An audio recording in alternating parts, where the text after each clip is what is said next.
ఎంకిపెళ్లి సుబ్బిచావుకు వచ్చింది అనేది ఓ సామెత. ఇప్పుడెందుకు ఈ సామెత ఇంత గట్టిగా చెప్పుకోవాల్సి వస్తుందంటే, తమిళనాడులో విజయ్ సృష్టించిన ఆ విక్టరీ ఇప్పుడు పవన్ కళ్యాణ్ని ట్రోలింగ్ చేసేందుకు ఉపయోగపడుతోంది అనేటువంటిది సోషల్ మీడియాని గత 2 రోజులుగా పరిశీలిస్తే అర్థమైపోతుంది.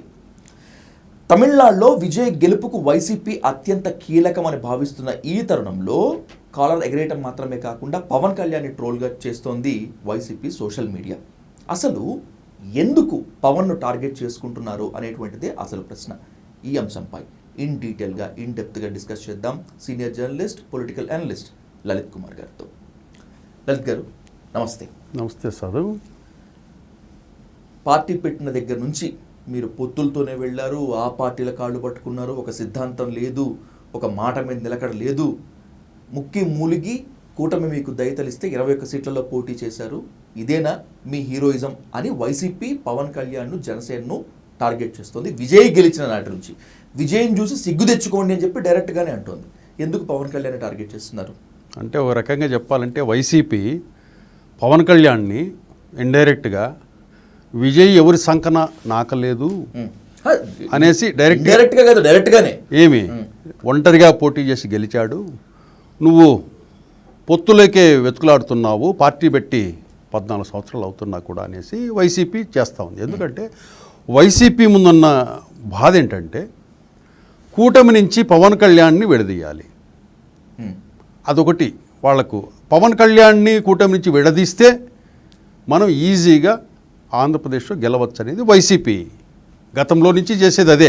అందుకే పవన్ కళ్యాణ్ ఏం చేస్తారంటే, గతంలో కూడా దమ్ముంటే చేయి, దమ్ముంటే ఒంటరిగా చేయి, దమ్ముంటే ఒంటరిగా పోటీ చేయి అనేసి వైసీపీ టార్గెట్ చేసేది.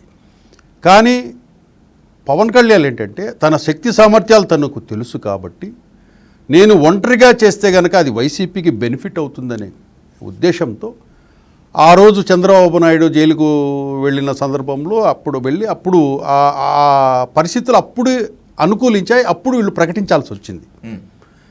లేకపోయినా కూడా, చంద్రబాబు నాయుడు జైలుకు పోకపోయినా కూడా, ఆ ఇన్సిడెంట్ రాకపోయినా కూడా పవన్ కళ్యాణ్ ఒంటరిగా పోటీ చేసేవాడు కాదు. ఆ ఇష్యూ రాకపోయినా కూడా ఒంటరికి పోయేవాడు కాదు. ఓకే, కూటమితో టీడీపీతో ఉండేవాడు. ఎందుకంటే ఇక్కడ తన శక్తి సామర్థ్యాలు, తన ఆర్థిక సామర్థ్యము అవన్నీ కూడా పవన్ కళ్యాణ్కి తెలుసు. నేను ఒంటరిగా పోటీ చేస్తే జగన్మోహన్ రెడ్డికి ఎట్లా బెనిఫిట్ అవుతుందనే విషయం పవన్ కళ్యాణ్కి తెలుసు. కాబట్టి పవన్ కళ్యాణ్ ఆ సందర్భంలో కూటమిగా వెళతామన్నా, లేదా ఆ ఇన్సిడెంట్ జరగకపోయినా కూడా టీడీపీతోనే కలిసి వెళ్ళి ఉండేవాడు. ఎందుకంటే అక్కడ మెయిన్ ఏంటంటే, జగన్మోహన్ రెడ్డి అనే వ్యక్తిని ఓడించాలంటే పవన్ కళ్యాణ్ అనే వ్యక్తి టీడీపీతో కలవాలి అనే విషయం స్పష్టంగా పవన్ కళ్యాణ్కి తెలుసు. ఇది గతంలో వైసీపీ ట్రోలింగ్ చేసుకుంటూ వస్తుంది. కాకపోతే ఏంటంటే, ఈ ఓటమి ఏదైతే 11 సీట్లు వచ్చాయి కదా వైసీపీకి, ఆ అవమానాన్ని వైసీపీ ఇప్పటికీ భరించలేకుంది. వైసీపీ క్యాడర్ కానీ, జగన్మోహన్ రెడ్డి కానీ ఏదైనా సందర్భం వచ్చినప్పుడు నీ వల్లనే మాకు 11 సీట్లు వచ్చాయి అనే కసితో పవన్ కళ్యాణ్ను, జనసేనను టార్గెట్ చేస్తూ ఉంటారు వీళ్ళు.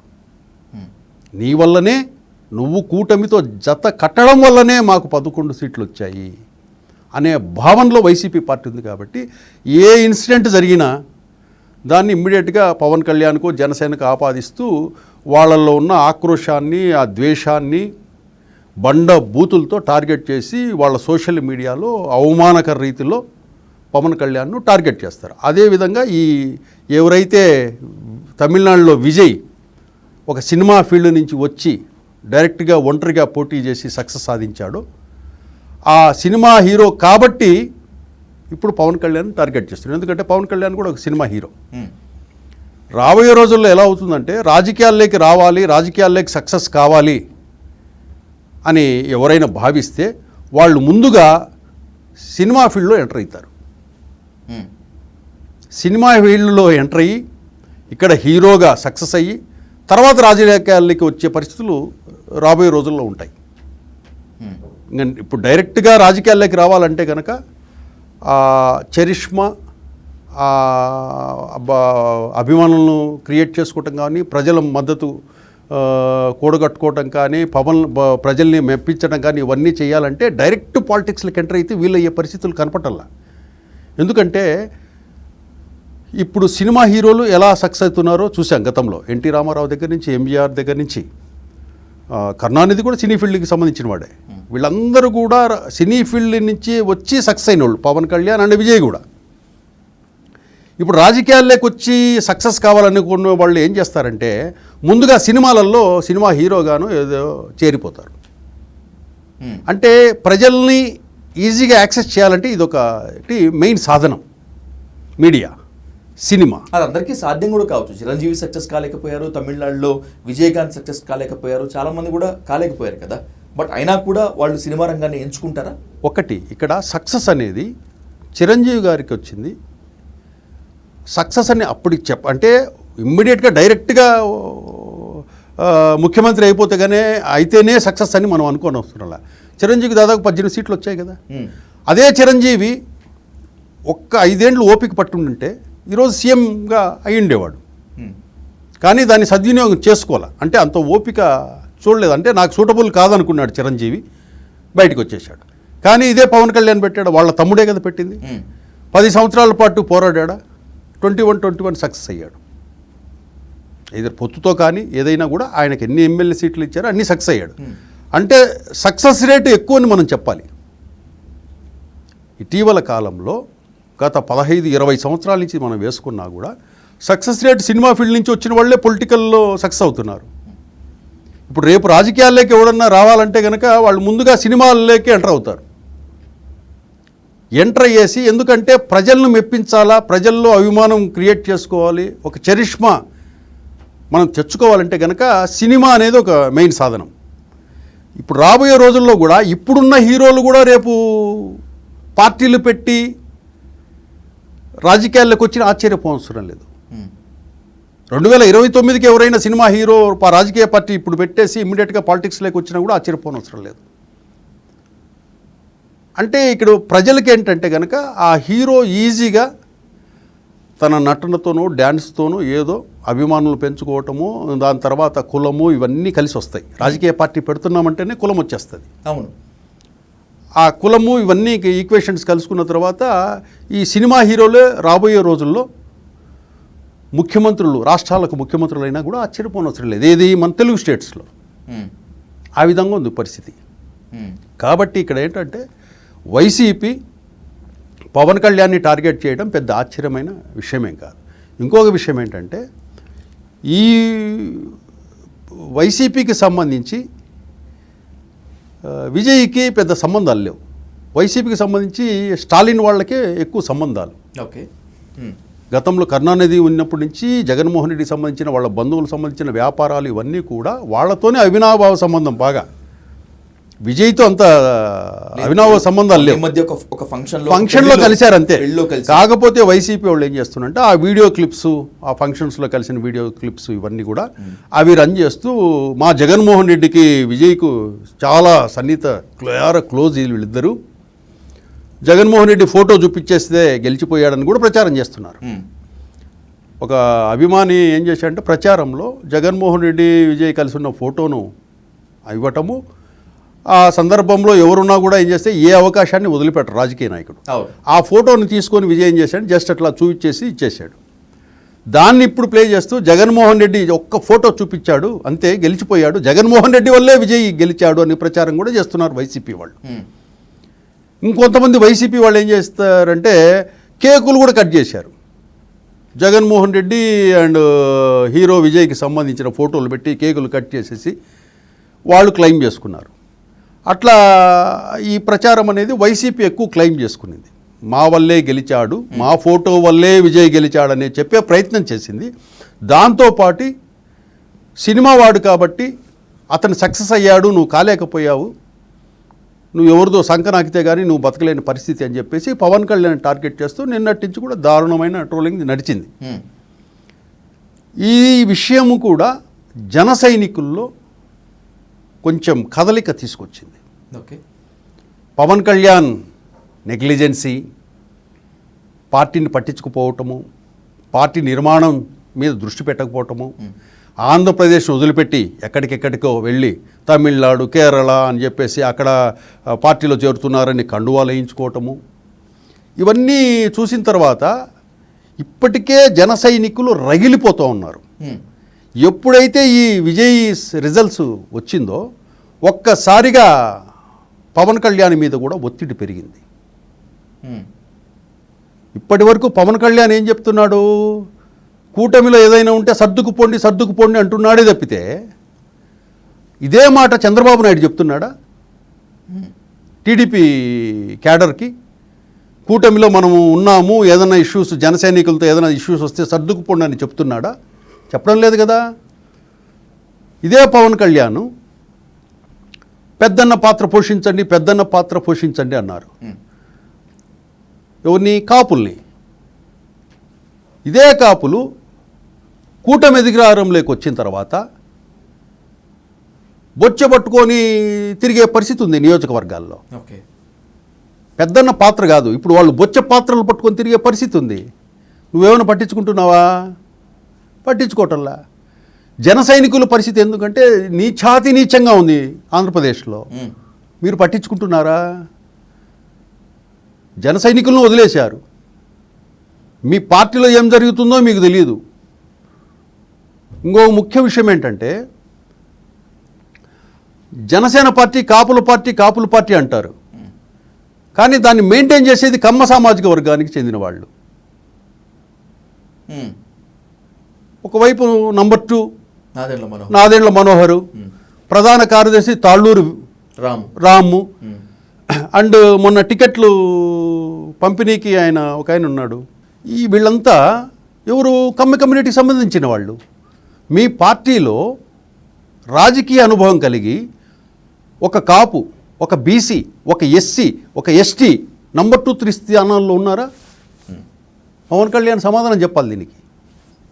మీది కాపుల పార్టీ అనే అంటారు తప్పితే ఆ పార్టీని రన్ చేసేదంతా కమ్మ సామాజిక వర్గానికి చెందిన వాళ్లే కదా. ఇంకా వేరే ఎస్సీ, ఎస్టీ, బీసీలకు ఎప్పుడు మీరు ఇచ్చేది? కాపులనేమో పెద్దన పాత్ర వాళ్ళందరినీ దగ్గర తీసుకుని పెద్దన పాత్ర పోషించమంటారు. మీ పార్టీనేమో పోషించేది కమ్మ సామాజిక వర్గానికి చెందిన వాళ్ళ. ఇది ఎక్కడ న్యాయం? ఏమి ఈక్వేషన్ మీదది? దానికి కూడా సమాధానం చెప్పాలా.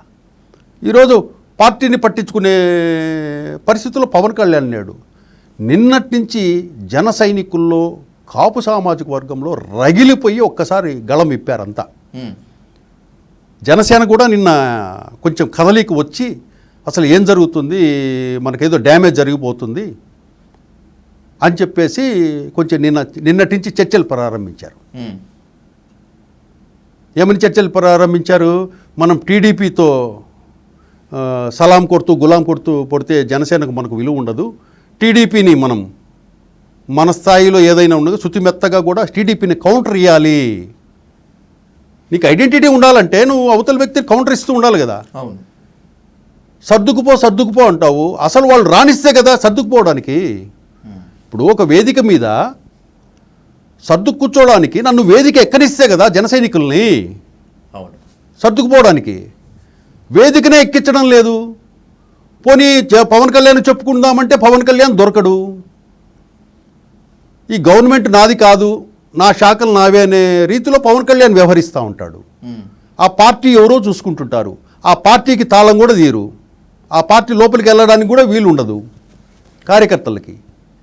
అటువంటి పరిస్థితుల్లో జనసేన పార్టీ ఉన్నప్పుడు ఒక్కసారిగా నిన్న విజయ్కి సంబంధించిన రిజల్ట్స్ ఎప్పుడైతే వస్తానే ఒక్కసారి బగ్గుమన్నారంతా. ఇంత మంచి అవకాశం వచ్చింది, 2 సంవత్సరాలుగా అయిపోతుంది, పార్టీ కమిటీలు లేవు, నిర్మాణం లేదు, జన సైనికులు పట్టించుకోవు, ఎన్ని అవమానాలు ఎదుర్కొంటున్నారు, ఎవరికైనా చెప్పుకుందామంటే వినేవాడు ఉండడు, పార్టీ ఆఫీస్ దగ్గరికి వస్తే పార్టీ ఆఫీసులోకి రానివ్వరు అని నిన్న బ్లాస్ట్ అయ్యారు. బ్లాస్ట్ అయ్యి బండ బూతులు పవన్ కళ్యాణ్ కూడా తిట్టడం జరిగింది. ఇప్పటికైనా మారి సీరియస్గా నేను ఒక రాజకీయ పార్టీ అధ్యక్షుణ్ణి అనే సెన్స్ పవన్ కళ్యాణ్కు ఉంటే పార్టీని కమిటీలు కథా వ్యవహారాన్ని నడిపిస్తారు. ఈవెన్ ఇప్పుడు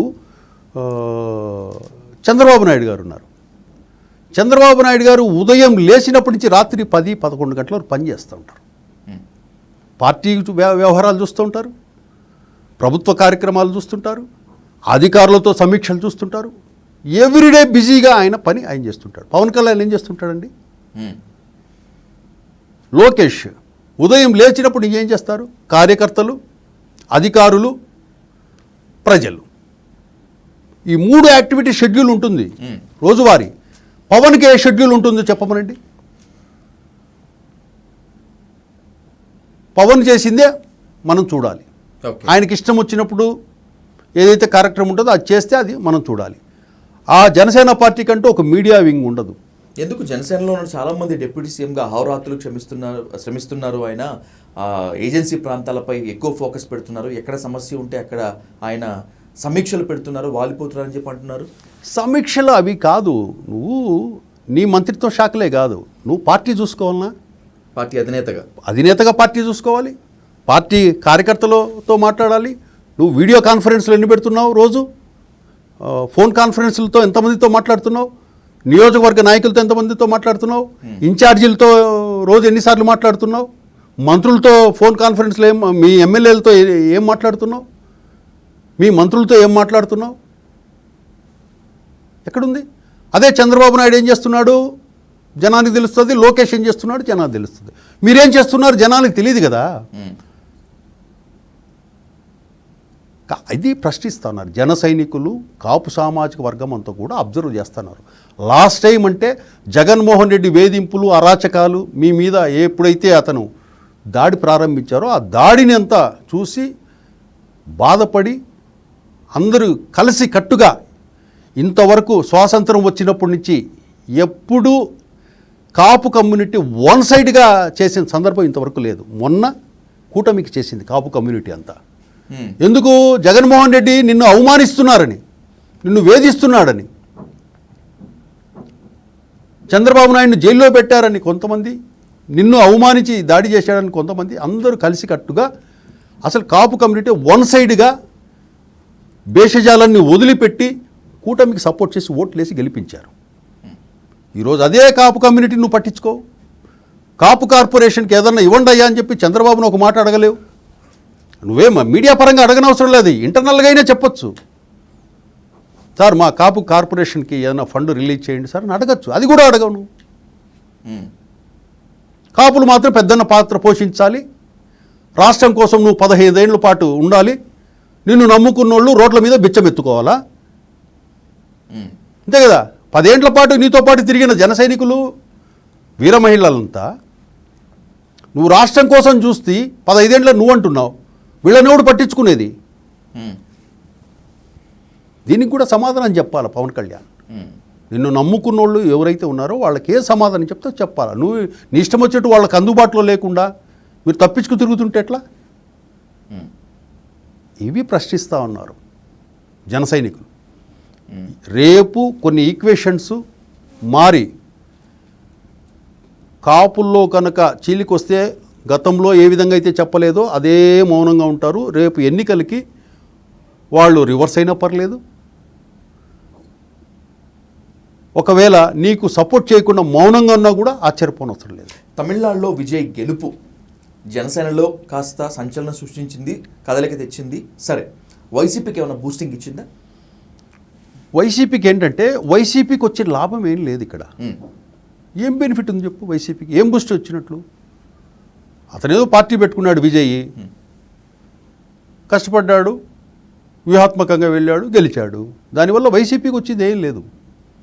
కాకపోతే వైసీపీ ఏంటంటే పవన్ కళ్యాణ్ని కంపేర్ చేస్తూ దాడి చేయడానికి మాత్రం ఉపయోగపడింది.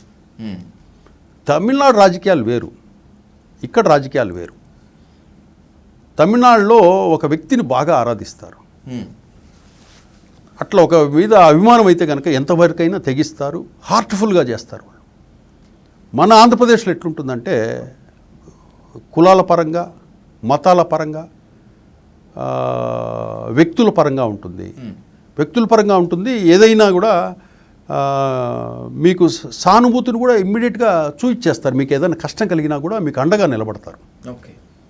మొన్న కూడా అదే చంద్రబాబు నాయుడు గారికి జైల్లో జగన్మోహన్ రెడ్డి జైల్లో పెట్టడం ఒకటి, పవన్ కళ్యాణ్ వేధించడం ఒకటి, ఈ దళితుల మీద దాడులు ఒకటి, ఈ అంశాలన్నీ కూడా సింపతితో ఆంధ్రప్రదేశ్ ప్రజలంతా కలిసి ఓట్లు వేశారు వాళ్ళకి. ఆ ఫీలింగ్ బాగా ఉంటుంది ఆంధ్రప్రదేశ్ ప్రజల్లో. కానీ అక్కడ ఎట్లంటే చాలా నమ్మకం ఉంటుంది. ఒక వ్యక్తి మీద నమ్మకం తమిళనాడులో కలిగిందంటే సాలిడ్గా వెళ్తాయి. నువ్వు 100 కోట్లు ఇవ్వండి వాళ్ళకి, వినరు. మీ మీద అభిమానం అంటే కనుక మీకే ఓటేస్తారు. అట్లనే ఆ సక్సెస్ విజయ్కి వచ్చిందంటే మనం అదేం చెప్పాలి, అంత నమ్మకంగా చేస్తారు. ఇక్కడ కూడా మనోళ్ళ దగ్గర ఎట్లా అంటే సింపతి, కొంచెం మీరు బాధపడ్డారంటే తట్టుకోలేరు, మీకు మద్దతుగా నిలుస్తారు, మీకు అండగా నిలబడతారు. మనకు ఆంధ్రప్రదేశ్లో మొన్న జరిగింది కూడా అదే.